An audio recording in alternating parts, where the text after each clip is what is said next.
today in the Global Wrestling Federation, a television title bout. Wild Bill Irwin against Hot Stuff Eddie Gilbert. The Soul Taker will be in action. Gorgeous Gary Young against Rod Price. And a Texas Tornado match as the Maulers take on the Renegade Warriors. Hello, everyone, and welcome to Action with the Global Wrestling Federation. I'm Craig Johnson, joined today by Scott Hudson.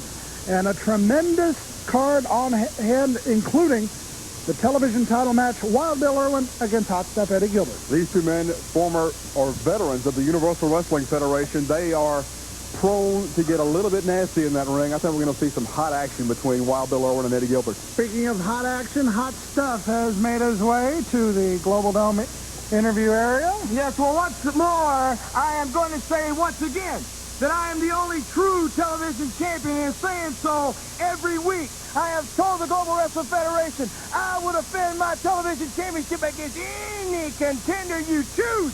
Be it Wild Bill Irwin, be it anybody. We can go back to the old days, Irwin. I'll take you down like I have everyone else. And one little warning to Al Perez: don't stick your nose in my business.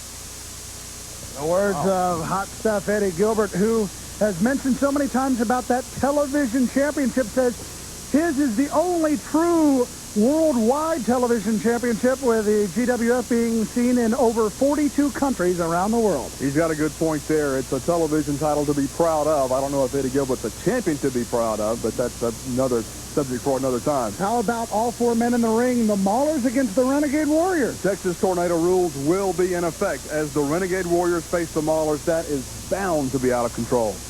We've got a lot of action coming up, including Rod Price and Gary Young. We will also see the Soul Taker in action. We get it all underway in the GWF right after this. The Coast-to-Coast Connection, along with Skandar Akbar, has decided to grant us a little interview time that we were told is very precious from this organization. Sweet Daddy Falcone, of course, California stud Rod Price, and this man having a little trouble with a new form of law and order here in the Global Wrestling Federation. That's insanity. Law and order. What are we? We living 100 years in the past? Law and order, known as the Wild Bunch. Everybody wake up. It's 1991. The Coast-to-Coast Connection is here. Law and order. How dare you have the audacity to question anything Akbar does, because I'm the man of the hour. And don't you forget it. I got Rugged Rod. I got Sweet Daddy Falcone. And last but not least, Hollywood John Tatum. He's working out right now. Have you noticed John Tatum? Yeah, he's out working out. Just be, hey, Law and Order, you're going down because I said so. Don't ever question anything the great Skandar Akbar has to do. You heard it here from the Coast-to-Coast Connection and Skandar Akbar. Introducing the challenger for this belt at 260 pounds from Denver, Colorado, Wild Bill Irwin. Wild Bill Irwin, part of a group now known as the Wild Bunch. May go absolutely wild if he's able to unseat the GWF television title holder.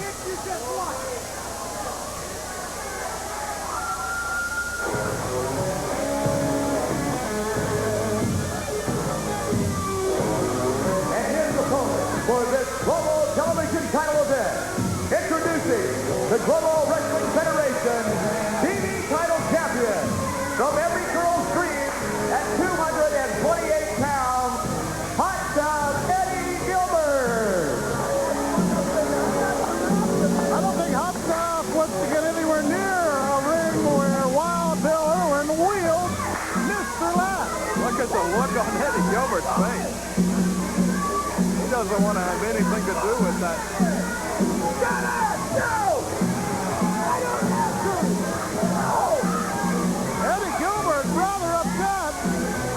Fans still filing into the Global Dome. You go wrestle, Scotty! And Eddie Gilbert comes up. You go wrestle, Mr. Cameraman! My goodness. I don't know that I disagree with Eddie Gilbert. I don't want to get near that whip either if I could help it.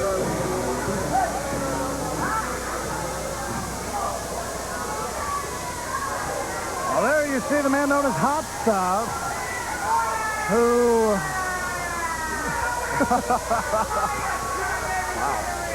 Hot Stuff Eddie Gilbert, who beat Well, I can't say he beat the handsome stranger. He Got the victory over. he got the belt. Hey, well, that's an even more vague way of talking about that travesty. But he is the champion. No getting around that.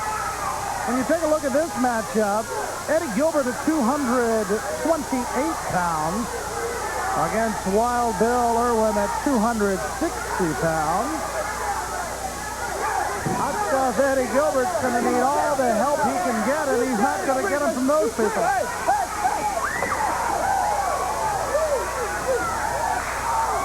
Nobody ever accused Eddie Gilbert of being stupid. He's devious, he's a lot of things, but he doesn't want to get near a cracking whip, and I don't blame him. Look at this. Hot stuff Eddie Gilbert ran right by here about the way he'd run the 100-yard dash.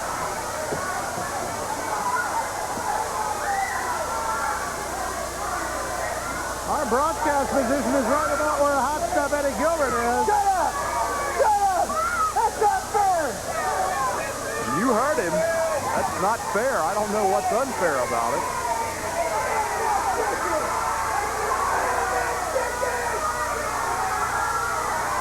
Has the opening bell rung? I don't think so. I was going to mention that.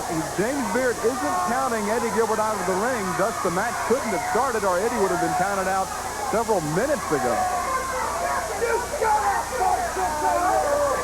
Now he's got something to say to the fans here in the Global Dome. That's not Is there ever a time where he doesn't have That's something a good to say? point.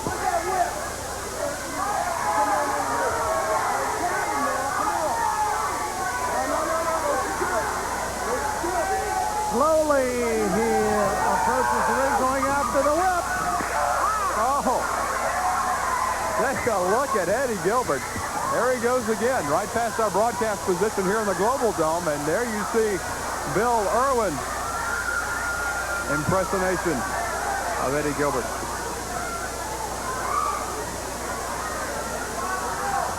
Fans, let's take a break. Maybe we can get hot stuff Eddie Gilbert in the ring by the time we return. As we return you to the Global Dome, the opening bell has indeed rung, but Eddie Gilbert just now getting into the ring. Craig Johnson along with Scott Hudson.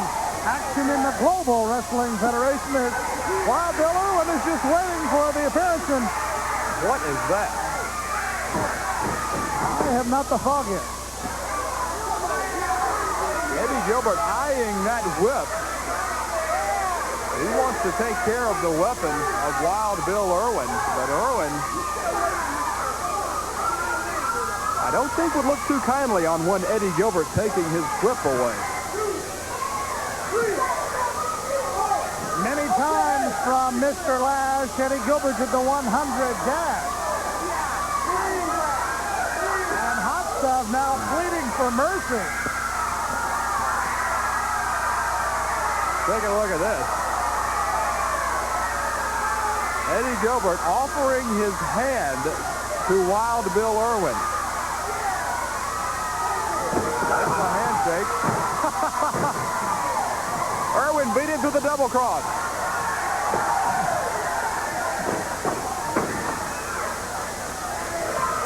I've never seen one man visit so many spots in the Global Dome so quickly, and watch out now. This is turning into a dangerous situation as Eddie Gilbert has that steel bell ringer and is entering the ring.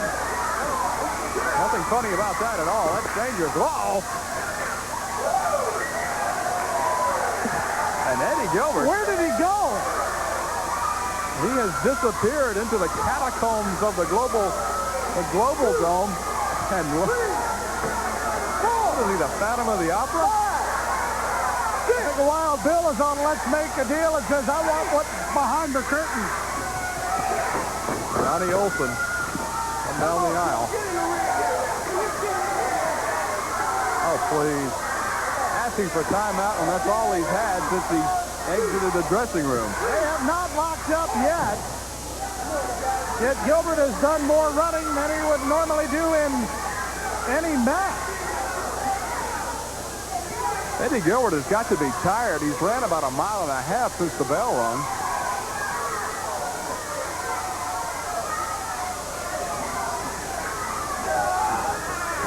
collar and elbow, and Eddie Gilbert gets the advantage. Reversal by Wild Bill. Takedown. Sit out there by Eddie Gilbert, and he wraps his legs around the rope to get a break. Oh, picked him up hair first.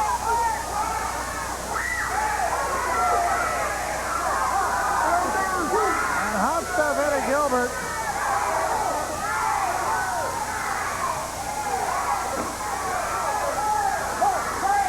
Wondering if his hair will ever be the same. 4. Hey, come on now. Hey, keep it in the ring.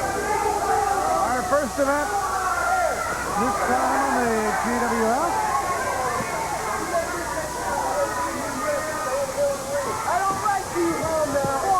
Eddie Gilbert claiming that he doesn't like Wild Bill Irwin. I don't think that's any news that Joe Pedicino wouldn't have reported on the 900 hotline. I don't think that's a flash at all. Not a big scoop there. Not front page news. I tell you what, Bill Irwin and I are in full agreement. I'm ready to see some action. And Eddie is apparently ready to see something else. Well, these men don't agree on anything, including the candidate. Oh!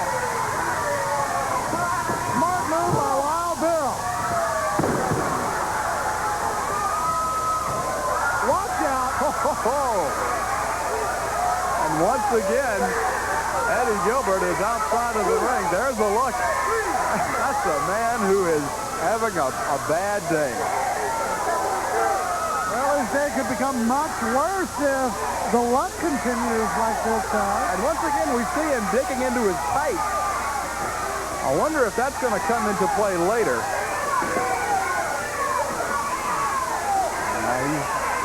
Yes, Mr. Gilbert, we indeed caught you in the act.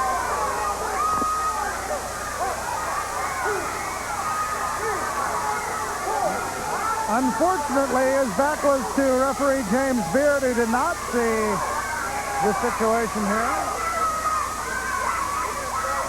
Maybe now finally we'll get this match started. They have locked up a couple of times. Oh, an armbar. A wrestling move. Okay.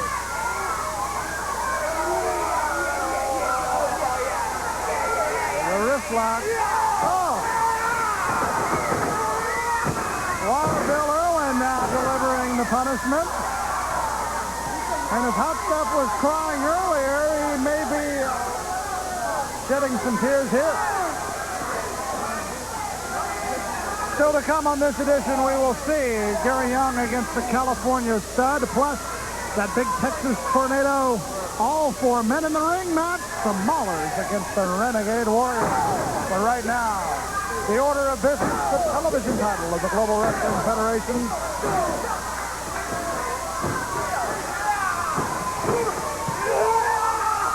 Out! Double out. First Gilbert landed front first. Irwin delivered an elbow. Watch out. Watch it. Hot Stuff pulls out some powder, throws it in the air. James Beard, wondering what is going on, throws it over to Wild Bill, and Bill has a pair of, what is that? Oh, not again. He threw powder up in the air, then threw what looks like a roll of dimes or a set of knuckle dusters, and Eddie Gilbert gets away with it. Uh-oh, maybe not. Al Perez has made his way to the ring, and Al Perez may have been watching on the monitor in the back, and Al Perez has a lot of payback to give to Hot Stuff. Oh, my.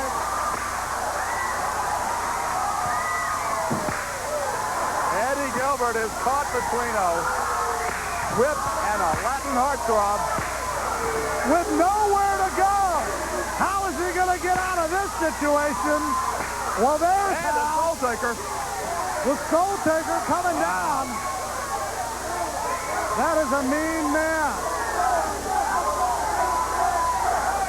Let's get the official word. Ladies and gentlemen, the winner by disqualification, Hot Stuff Eddie Gilbert. And we'll be back with more.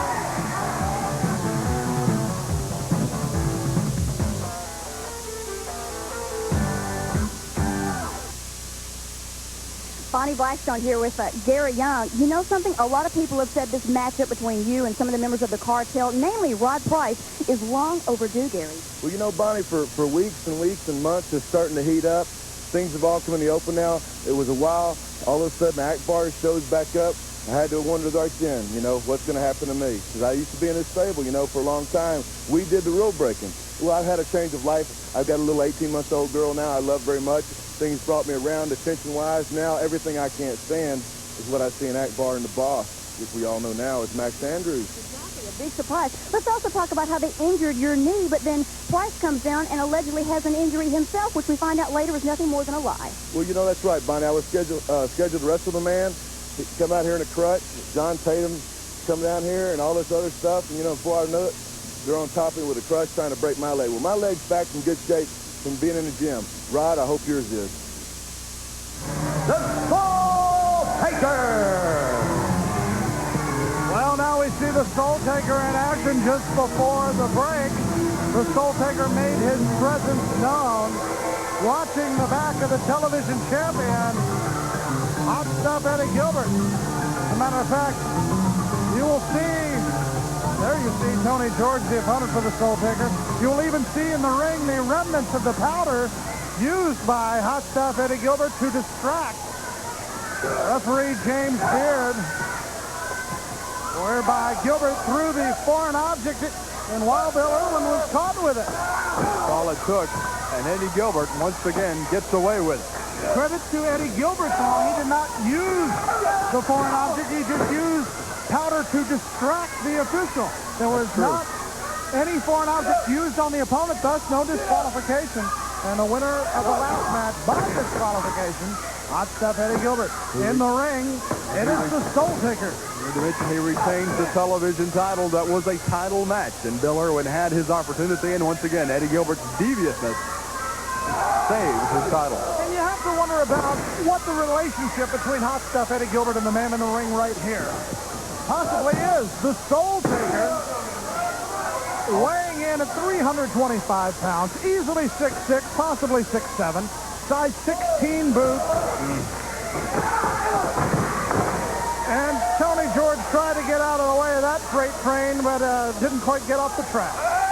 Eddie Gilbert told me on the GWF hotline that he is going to take the Soul Taker under his wing, much the same way that he did with Sting and Rick Steiner in the UWF several years ago.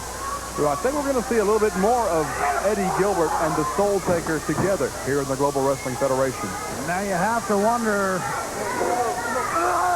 what brought on that relationship. Was it the fact that Gilbert may be running, as we saw him doing a little bit earlier, from Al Perez and wants to set up a very large roadblock in the name of the Soul Taker?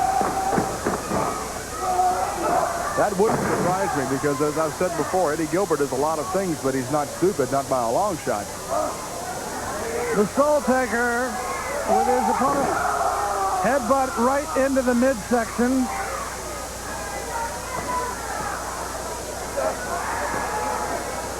Tony George feeling the effects of the big man from Nevada. You notice how he tried to roll out of a body slam, and all the Soul Taker did was punish him a little more. You can look at the face of Tony George and see this is no walk in the park. You hear Soul Taker Take a good look. telling Al Perez that he is going to be in much the same boat as Tony George. I think the Soul Taker is trying to sink that boat.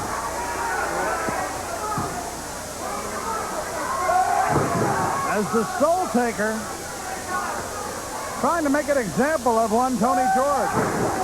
The headbutt's delivered to the small of the back. I want you bad, Perez. I'm going to get you, boy. That is one awesome human being. If I were Al Perez, and I'm certainly not, that would just about intimidate me up one side and down the other. Soul Taker. Wouldn't take the pin. How many times have we seen wrestlers in any federation have their opponent down for the 3 count, have the 3 count about ready to fall, only to pull the man up off the canvas before the 3 count can be taken? That does not sit well with me, Craig. That's one of my pet peeves in wrestling. Soul Taker with the Irish whip. Misses with a clothesline. Oh! He calls out the spike of death. Yep. Spike is good for us. Ladies and gentlemen, the winner of the match, the Soul Taker. A lot of questions left to be answered about the Soul Taker, and some questions being asked by the fans. One is standing by with Bonnie Blackstone right here. We go to this edition of the Fans Question. That's simple for it. Bonnie Blackstone here in the Global Dome with Ann Quinnett, one of our great wrestling fans. You're sitting over in the section. People are cheering and screaming and having a good time. You've been following this thing with Terry Garvin and Chaz from the Davis brothers. You had a question for the Davis brothers. What do you have against Chaz?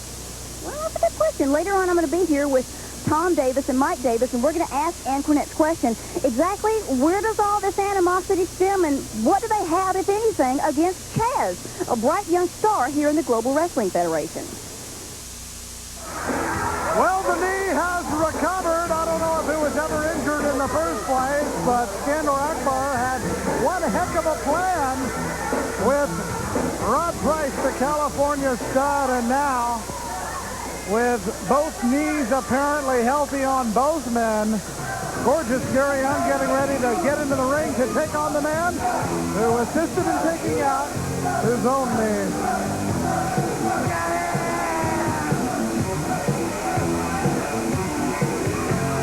Introducing his opponent for this event, from Little Rock, Arkansas, at 255 pounds,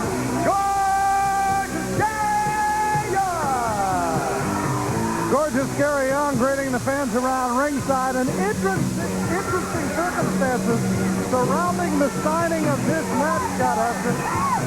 This match was signed with a contract that stipulated no matter what injury you have, you still had to get into the ring.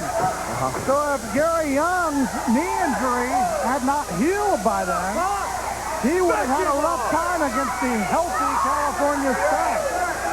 But that stipulation made by the competition committee because of the actions of Rugged Rod Price sustaining the injury for I don't know how long. Rod Price and Gary Young, we both thought had severe knee injuries. As it turned out, my opinion would be that it was only Gary Young that suffered the legit knee injury, and that Rod Price was just faking a knee injury at the bidding of one Skandor Akbar. But it was effective. Or if he did indeed have a knee injury, well, we may find out soon as Gary Young going to work on that knee. And I noticed that Rugged Rod Price very quick to want to get out of that predicament. So Rod Price may indeed have had an injury. He just let himself rehabilitate a little bit longer. So you're buying into this whole theory, aren't you? Well, what I'm saying is he may have indeed had a knee injury at one time. I just don't think it was as severe as he led us to believe. We know what caused Gorgeous Gary Young's injury, a tear to the knee delivered by the California Connection and the Maulers. We will see the Maulers in action. Texas Tornado, all 4 men in the ring. Still to come on this edition of the GWF.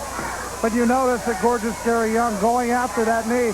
So maybe Gary Young does know that maybe the knee is indeed a little bit tender, because I know for a fact from having a knee injury from playing basketball that a knee never fully recovers. You can have all the surgery you want done on it, but it never fully recovers, and I think Gary Young may have that in mind. Well, Gary Young then better also be careful of his own knee, because there is no questioning the validity of the injury to his knee at the hands of the coast-to-coast connection and Demolers. I think, California connection at the time for the addition of Sweet Daddy Falcone. It was Rod Price and John Tatum, along with Demolers, that injured the knee of Gary Young.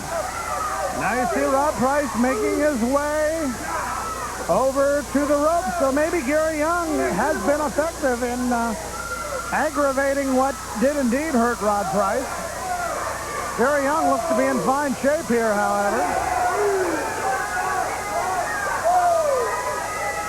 And there you see Rod Price and his mentor, Skandor Akbar, conferring at ringside. Is there any advice Skandor Akbar could give anyone that made any difference? Well, it made quite a difference in Sweet Daddy Falcone's career. That's a good point. I was going to say Rod Price is an accomplished athlete on his own. But Sweet Daddy Falcone has matured as a wrestler since coming under the tutelage of Skandor Akbar. Well, rugged Rod Price goes in and caught his knee. Caught his knee on the middle rope there. And Gary Young now is going to go to work on that knee.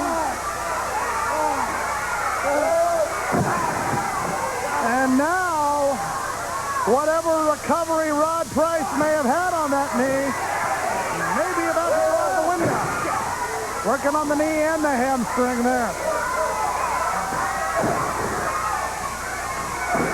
And look at the way Gary Young is trying to kick the knee backwards.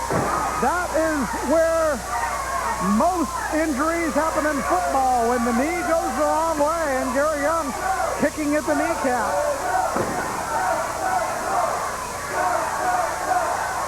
There you see Skandor Akbar as he looks on.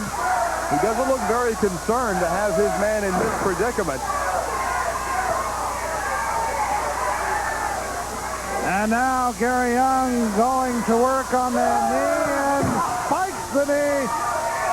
Rugged Rod Price looking to take a respite, but is unable to. Rugged Rod Price taking some punishment here. Into the corner they go. Back to work on the knee goes gorgeous Gary Young. And Rod Price having his problem. Irish whip reversal by rugged Rod Price. Step over. Leapfrog. And rugged Rod comes down on the knee wrong. Fans, we have to take a break.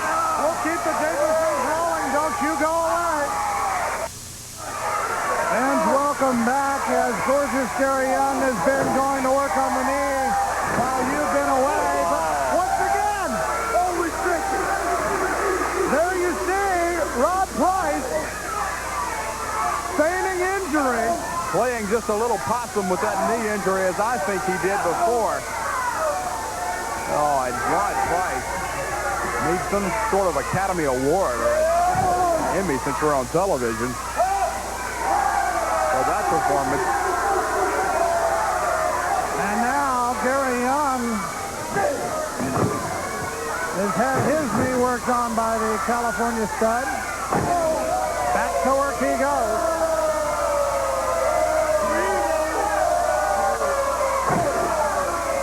Series of elbows delivered right in the crux of the knee. And is Gary Young gonna... I don't think Gary Young has it in him to fake a knee injury like Rod Price has been doing all along. Gary Young is in trouble as that right knee is being bent 9 ways to Sunday in there. Young helpless as his knee draped, his legs draped across the bottom rope, his knee left there just for the California stud to pounce on. And you have to think that Mr. Akbar has as one of his goals to end the career of gorgeous Gary Young, a man who, he says, betrayed him. And now, a version of a figure 4.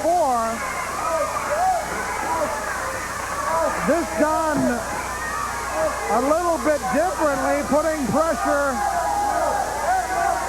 on both knees, but as you can see, the leverage is on top of Rod Price's leg as opposed to the leverage of the legs being worked against each other, like the common figure four that we see used. An attempted reversal by Gary Young is in order here. If Young can reverse this hold, we're going to be looking at an entirely different ball game. Because Price is using the leverage of his own leg rather than one of his opponents, he is in danger of having it used against him. This is very reminiscent of the Fuller leg lock, made famous by Robert and Ron Fuller back in the late 1960s, early 1970s. And Rod Price, you can tell, has got Gary Young in a bad way, and the energy being sapped from Gary Young looks like it may prevent him from getting the reversal in order to reverse the pressure. And that will prevent a reversal any day.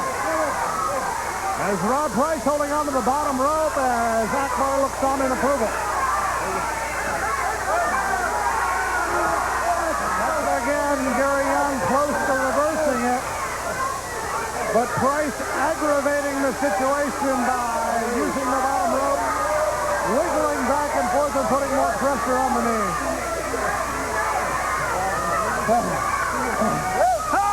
If Gary Young had not fully recovered, he would have submitted by now. And the man who may be submitting, the California stud, as he has reached the bottom rope.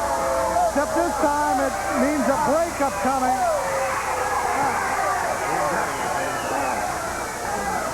Akbar calling to the officials that Rod Price was in the rope, that a break was in order. Now, although he's working with one bad leg, gorgeous Gary Young has Rod Price in trouble. Backdrop as he's sent down hard to the mat. Gary Young has some fight in him and down to ringside comes members of the Wild Buds, and they knew what was coming.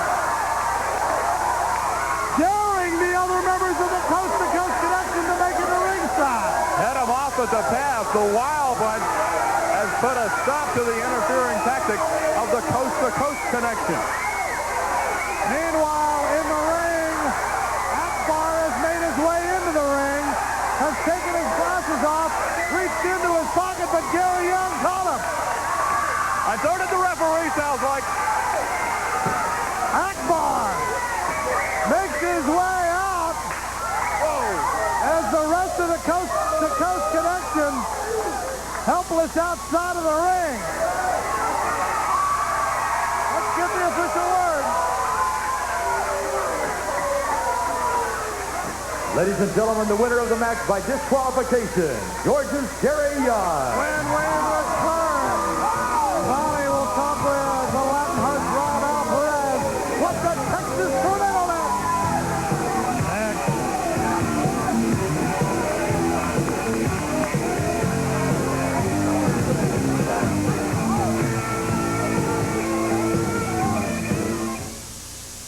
Well, as you can see, I'm here with Al Perez, and to say the fans in the Global Dome were disgusted might be the year's understatement. Mr. Perez, everybody wants to know what is going on with the Soul Taker and Eddie Gilbert. Well, you know something, Bonnie, after the incident that just happened, it's hard to get up here and talk, scream, and holler. I'm not into screaming and hollering. Eddie Gilbert knows one man alone is not going to take me down. I don't know what it is. Eddie, you want to get rid of me? You cost me that title once before. You want to get rid of me, brother? Come and do it yourself. You can't do it, so you get other people to do your dirty work for you. Those other people, Eddie, are going to get hurt. It's going to be on your conscience. Eddie, I'm talking about real calm right now. But when I get my hands on you, you're going to know I'm meaning serious business.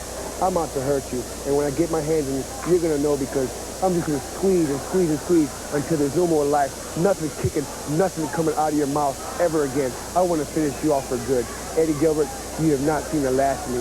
It's going to be a long time. Introducing at a combined weight of 568 pounds from the land down under, Rip Morgan, Jackal Victory, the Mauler. The men from the land down under, Rip Morgan and Jacko Victory getting set for a Texas Tornado match. An old-time name for an old-time match. If you can't control them in a tag team situation, put them all in the ring. And that's what will happen here. Introducing their opponents for this global wrestling event. From the land of enchantment at a total weight of 460 pounds, Mark and Chris Youngblood, the Renegade Warriors! Well, as I mentioned, Scott Hudson, when you can't control tag team rules, you put them all in the ring at the same time. And in this case, they're out of the ring, too. Texas Tornado rules, Craig. All 4 men in the ring at the same time. I guess you can very well. Can you count someone out in a match like this? Well, all I know is all men are legal at all times. And there you see Jacko Victory going to work on Mark Youngblood.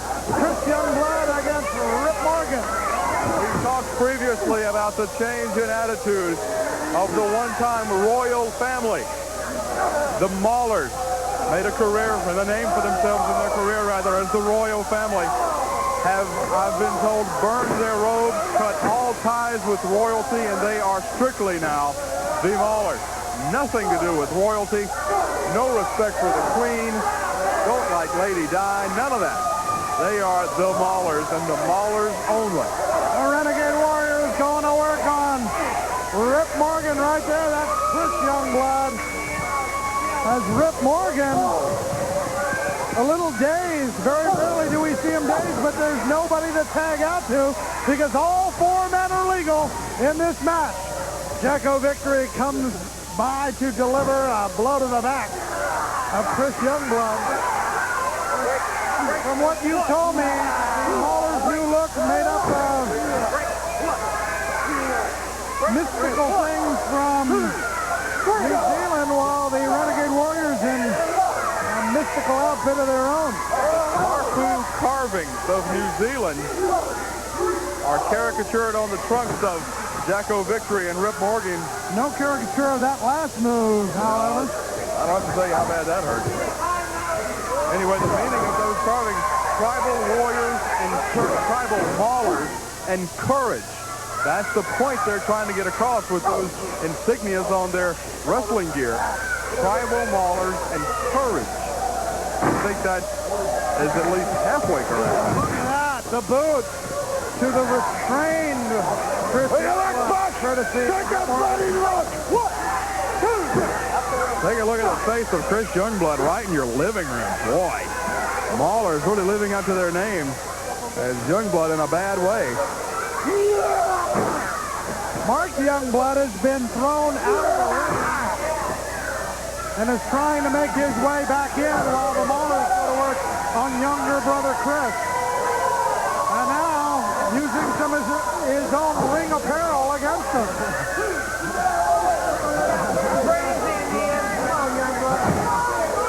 Vegeta, U.S. Competition Committee thought the only way to settle this, count of 1, count of 2, was to have all 4 men in the ring at the same time. Well, that's exactly what they've got, Craig. The Maulers and the Renegade Warriors. I do not envy referee Rick Manning having to put up with this. Sure, he doesn't have to worry about legal men in the ring, but there's an awful lot to look at in that ring. And right now, the Renegade Warriors having some luck coming back on the Maulers. I think Rick Manning would be very well advised just to stay out of the way. Hold up, count of 1, count of 2, count of 3. He got him. The Maulers get the victory. How about, excuse me, the Renegade Warriors get the victory.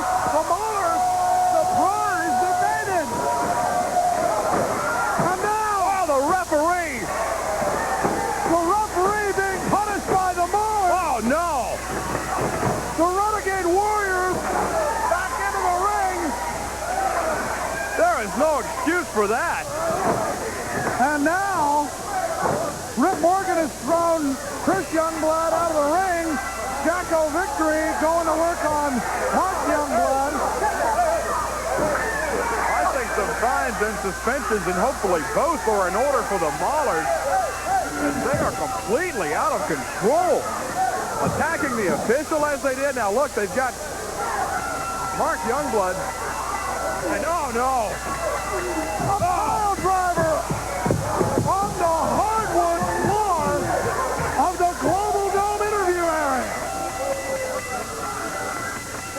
And now, the Maulers are going to work on yet another referee. They are going to be fined, suspended. Oh, there is no call for this. Oh, twisting as he's brought down. Rick Manning, the official, is out, and now you see Rip Morgan shoving around James Beard. We got to get out of this. Let's go to a break. We'll be back to wrap it up in a minute. Getting some answers for some of our fan questions. Bonnie Blackstone here with the Davis brothers. Earlier, Dirty Davis brothers. Get it right next time. Excuse me, the Dirty Davis brothers. Earlier, Ann Quinnett was here, and she had a very interesting question. She wanted to know exactly what you gentlemen have against Chaz. Tom? He's a punk. He's a sawed-off runt. And that little Tootsie Roll guy that he runs around with, they call themselves a tag team, a competition against us. Hit the bricks. Mike, the Chaz held the light heavyweight title. We're talking about a great athlete. Hey, you want to know what we've got against Chaz? What we have against Chaz is everything. He's a young punk. He doesn't weigh enough to pick your teeth with him. He's not a wrestler. He's a wannabe. He's a never will be. And you're looking at the boys that are. Yeah. So, Chaz, if you want to know what we got against you, just mark it in your book, kid. It's everything, and that makes everything. Antoinette, this is your answer. Well, as you can see, I'm here with Mark and Chris, the Renegade Warriors. That's a very familiar and friendly sound here in the Global Dome. But you know something? An unfamiliar sound is the sound that the Maulers make whenever they approach the squared circle. Mark, let's talk for just a minute about a situation that doesn't seem to be getting any better. No, Bonnie, the only place it's going to get better is in the squared circle. Maulers, you did something to the Renegade Warriors. You come and defeated us once or twice, and you try to put us out of the submission. But it's not going to happen again. The Renegade Warriors are going to stand up proud, and we're going to walk that warpath and come after you. Chris, let's talk for just a minute. You were there close at hand when they almost came out and broke Gary Young's leg. If it hadn't been for you two guys, I don't know what would have happened. Well, you know, Gary Young and I and Mark are very good friends. And we saw what they try to do to an individual, an athlete that's out there trying to do his darnest to wrestle. Maulers, you hurt the wrong guy. You got two mad Apache Renegade Warriors from the land of enchantment, and we're coming after anything you stand for, anybody you put in front of us. Maulers, we're coming after you. A very popular tag team here in the Global Wrestling Federation. And in the ring, you see what the Maulers left behind, and I would like to talk to the... You won't talk to no one. Everybody listens to you, and you all the bloody time. Give me that microphone! Let that half-easy world. They saw what the Maulers did to the state.